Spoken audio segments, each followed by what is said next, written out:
Hello, my name is Andy and I am the Village Idiot. I'm armed with a car and a GoPro and an unhealthy amount of time on my hands. I'm using that time to attempt to visit every civil parish in England.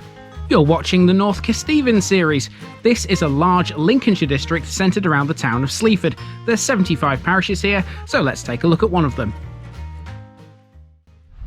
Hello folks, welcome back to North Kesteven once again. Now you will be very interested in this place, I'm sure, as I walk around, because there are certain features here that you don't usually see in normal villages, shall we say. One of them is a big arch that forms an entrance, or one of the entrances, to the local church. I'm sure you're going to love that. And this place is named after a bird, or at least it shares its name with a bird. I don't know whether there is actually a connection between the bird and this village, but we will learn as we walk around. Welcome to Eagle and Swinethorpe.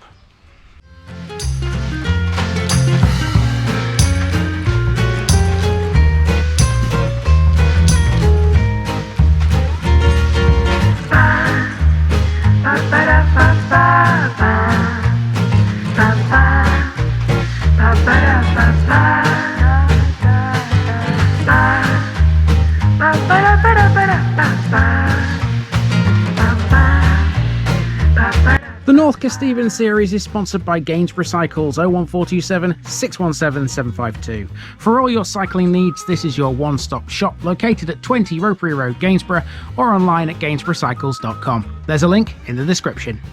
Gainsborough Cycles, ask for Trevor Halstead.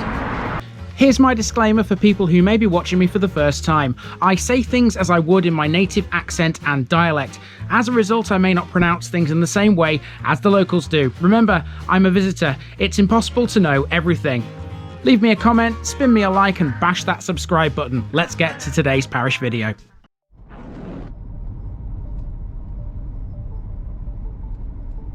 Eagle and Swinethorpe, Oak Tree Wood and Sveinn's Farmstead.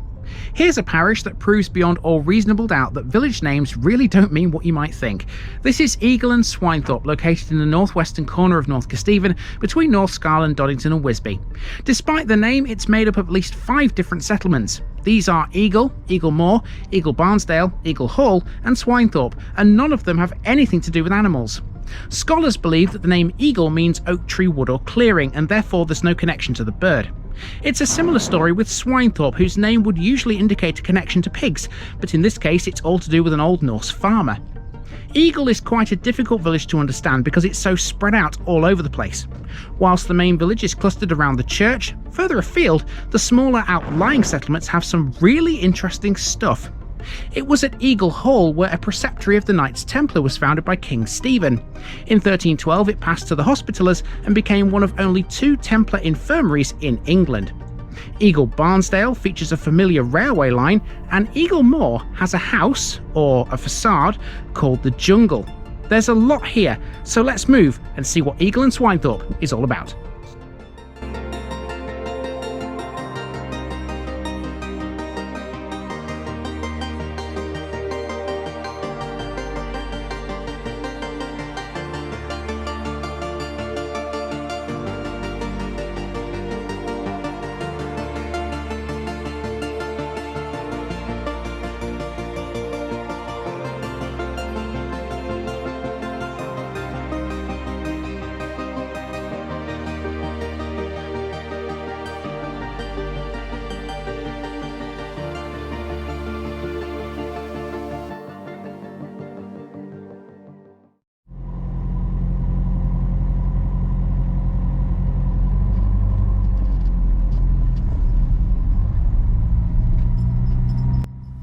We begin with Eagle Barnsdale, right on the southern tip of the parish where it borders Swinderby. There are 2 landmarks of note here. First up is Willow's Nursery. This is a small family business who sell supplies for all your gardening needs, including bedding plants and shrubs. They're open from 10 till 5 every day, except Wednesday. Eagle Barnsdale also has a level crossing, and the line which passes through the parish is one we all know. It's the Nottingham to Lincoln line. Eagle has never had a station, but then again it's never needed one. That's thanks to Swinderby, which is less than 2 miles away. Enjoy this line for one final time, by the way, because by visiting Eagle Barnsdale, we have officially covered every parish now through which this route passes. And here's one final train to go with it.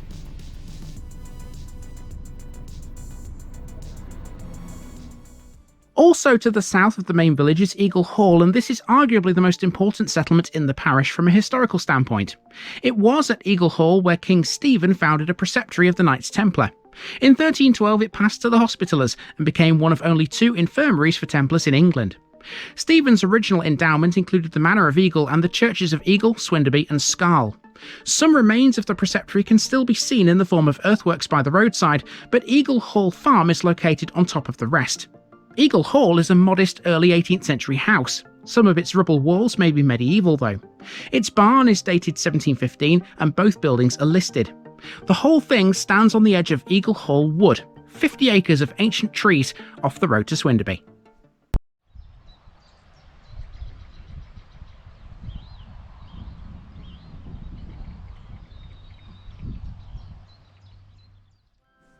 So to Eagle itself, and we begin with the playing field in the eastern reaches of the village.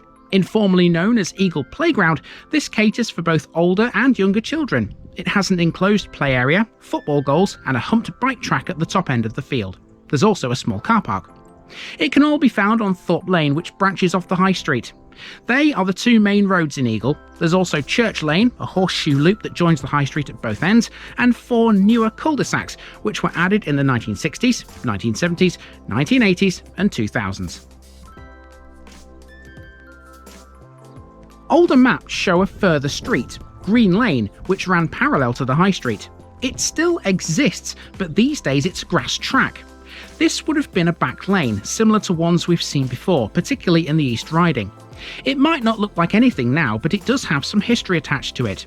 During the war, it was off this very track where a plane crashed as it was preparing to land at RAF Wigsley, killing all 4 crew.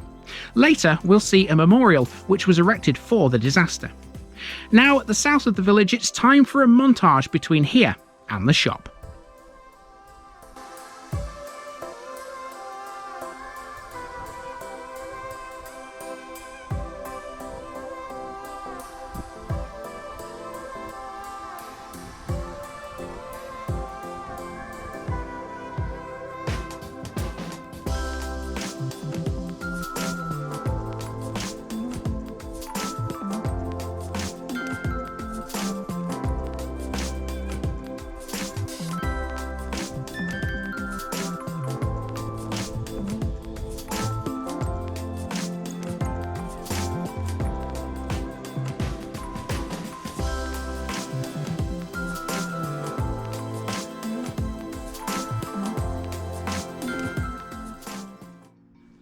Businesses are few in Eagle, but here we are at the shop, which is also the post office and very similar to the one in North Scarle. Over the road we have the local pub. This is the Struggler, whose signboard shows a pair of men locked in an arm wrestle. Now I don't know if it's related, but there is only one other pub I know of with a similar name, the Strugglers Inn in Lincoln. That one takes its name from condemned criminals struggling while being taken from Lincoln Castle for execution at the nearby gallows. I can't imagine Eagle had any gallows of its own, but who knows, maybe it did. Now let's hop across the road towards the church, and greeting us next is a tall stone archway. Carrying the names of those lost in World War I, this is an unusual war memorial, built in 1918 to form a gateway to the church. It has a gabled top surmounted by a cross and niches on either side, one containing a statue of St. George. It was designed by A.J. Tuttle of Lincoln, and the whole thing is made of Bath stone. It stands 18 feet tall. Nearby on the track is where the air crash memorial is sited. The fateful plane was an Australian Air Force Hampden bomber from 455 Squadron. This memorial was erected in 2022. After flying from RAF Wigsley to attack German battleships, the plane was forced to return to the airbase due to engine trouble. It crashed just before 2 a.m. on February the 13th, 1942. A mine detached and later exploded, damaging some houses. All 4 crew perished. So to the church. There have been at least 3 churches on this very site before now. Dedicated to All Saints, this originally dates from the 13th century. It was rebuilt in the 18th and again in 1904 by J.T. Lee of London. The inscribed foundation stone is set into the east wall. Features of the modern building include a Maltese cross on the roof and a clock on the tower, which was originally in St Mark's Church in Lincoln. Today was a Tuesday, and if you pass through Eagle yourself on this day of the week, you can call into the church for a coffee. I don't like coffee though. Via a footpath, we now find ourselves outside the school, Eagle Community Primary. Education in the village goes back to 1877 when a 7-member school board was formed. A year later, they erected a school for up to 100 children. It's still standing here, but it's been greatly extended since those days. Now we're on Scarle Lane. This area is residential and isn't all that exciting, but that fact makes you appreciate how attractive this village is for commuters. Eagle is excellently situated for access to the A1, and its proximity to Newark makes it ideal for rail travellers to and from London. On the public transport theme, here's a bus stop. Eagle is served by the same buses that run through North Scarle, namely the 1, 48 and 49, which all go to Lincoln. And speaking of Lincoln, they all turn up Lincoln Road at this point and head for Eagle Moor. We will cover that hamlet in the car in a bit. Now we return to the High Street, where we come to a chapel. Made of red brick, this chapel was built for the Wesleyan Methodists in 1903. It closed in 1981 and has since been converted to residential use. It replaced a former chapel which was built in 1841. That chapel later became a joiner's workshop, and that has now been demolished. The rest of the High Street is just houses now. I particularly like this attractive row next to the chapel, but the whole area is quite desirable. I would certainly live here given the chance, although the High Street can be quite a busy road.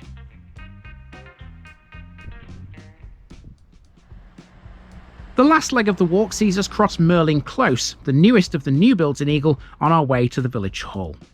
Quite a sizable building, the village hall has been at the heart of the local community for a number of years. It has capacity for 100 people and features a large hall area with stage, 2 kitchens and a dishwasher, and 3 fridges, disabled toilets and baby changing facilities.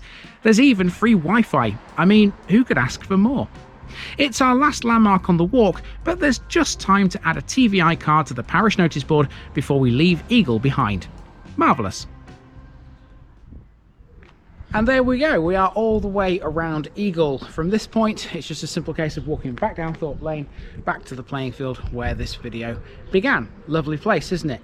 However, we are not quite done with this one yet, because there's a bit of driving I need to do to get to the next one. You see, this isn't just Eagle, it's Eagle and Swinethorpe. So, let's go out to Swinethorpe and have a look at that.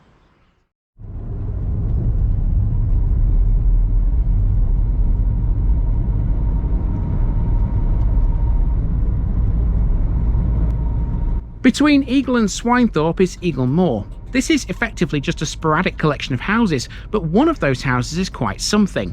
We can't see it from the road, but it's called the Jungle, and it looks like a castle. It was in fact built to resemble a ruined castle purposely.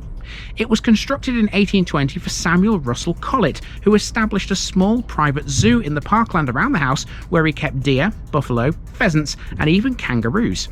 The house was demolished and replaced with a new one in 1976, but the Grade 2 listed Old Folly facade still remains.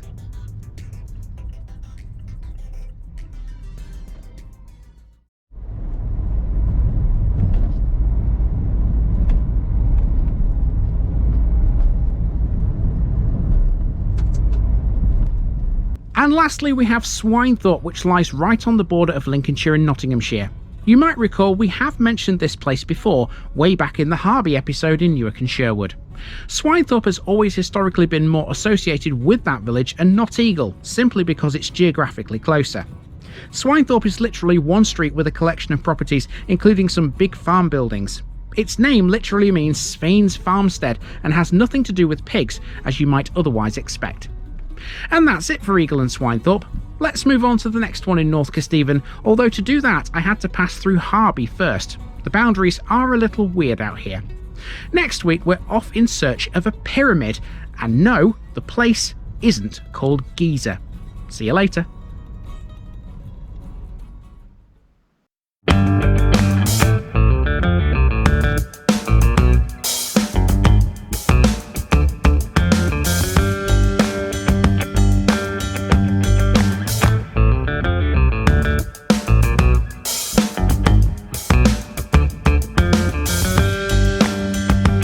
Thanks for watching this video, folks. Don't forget to like this episode if you haven't already. It really makes a difference with YouTube. If you're new here, subscribe to the channel for more videos like this, and give us a share too if you've got friends who'd like it. You can find all the links to my social media accounts below, as well as my Buy Me a Coffee page where you can donate to the channel. Also, if you've enjoyed this episode, have a look at some more videos in this series. Until next time, I've been Andy, also known as the Village Idiot, and I'm out.